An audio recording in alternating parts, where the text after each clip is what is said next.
Алло, саламатсызбы, коомдук кабылдаматсак. Сурооңузду угуп жатабыз.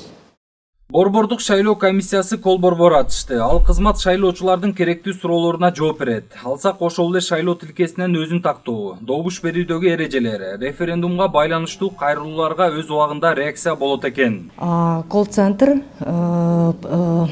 Кол борбору жарандарга шайлоо процесси жана добуш берүүдөгү эрежелер тууралуу маалымат берүү максатында ачылды. Элдин шайлоо боюнча суроолоруна телефон аркылуу БШК кызматкерлери жооп берет. Бул шайлоочуларга ыңгайсыздыкты жаратпоо үчүн түзүлдү.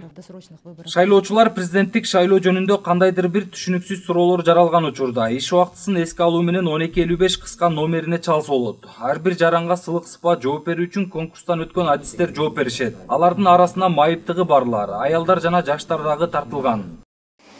Кээрлер ошо форма 2 алынгандан кийин адрестери участоктор эмеге болуп калды да, паспорт боюнча, ID карт боюнча болуп, анан ошолорду тактап териштирип жардам беребиз. Ар кандай суроолор болот. Геркесте мүмкүнчүлүгү чектелген адамдар чалат. Кантип биз шайлайбыз, биз деген 2-этажда же 3-этажда деп. Биз айтабыз, ошо жакынкы избирательный участогуңузга чаласыз. Ошо шайлоо комиссиясындагы адамдар келип добушун алып кетишет. Айта кетсек, мындай ыкма буга чейинки шайлоолордо болгон эмес. Биринчи жолу болуп жатат десек туура болот. Анткени бул жолку шайлоодо референдум боюнча суроолор көп болуп жаткандыгы белгилүү. Сиз өткөндө 22 сентябрда форма 2 менен Аламитинский избирательный тик менен келиптирсиз. Эми борбордук шайлоо комиссиясынын башка дагы даярдыктары туурасында айта кетели. Алдыдагы президенттик шайлоону чагылдыруу үчүн 92 чет элдик журналист каттоодон өтүшкөн. Же тактап айтканда 11 өлкөнүн кабарчылары келери айтылууда. Бул буга чейинки парламенттик шайлоого салыштырмалуу саны боюнча көптүк кылат.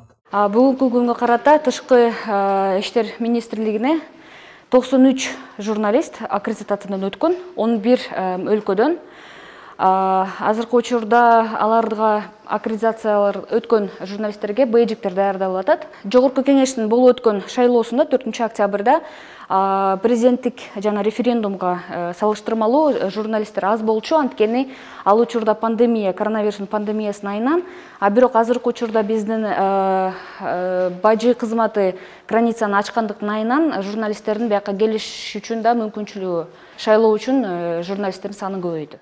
Кыргызстандын президенттин мөөнөтүнөн мурда шайлоо 2021 жылдын 10 январында өтөт. Бул жарышка 18 талапкер аттанып, кийин алардын бири талапкерлигин алып койгон. Атаандаштыктын жышааны байкалбаган бул шайлоону өткөрүү үчүн борбордук шайлоо комиссиясы ар тараптан даярбыз деп жатышат.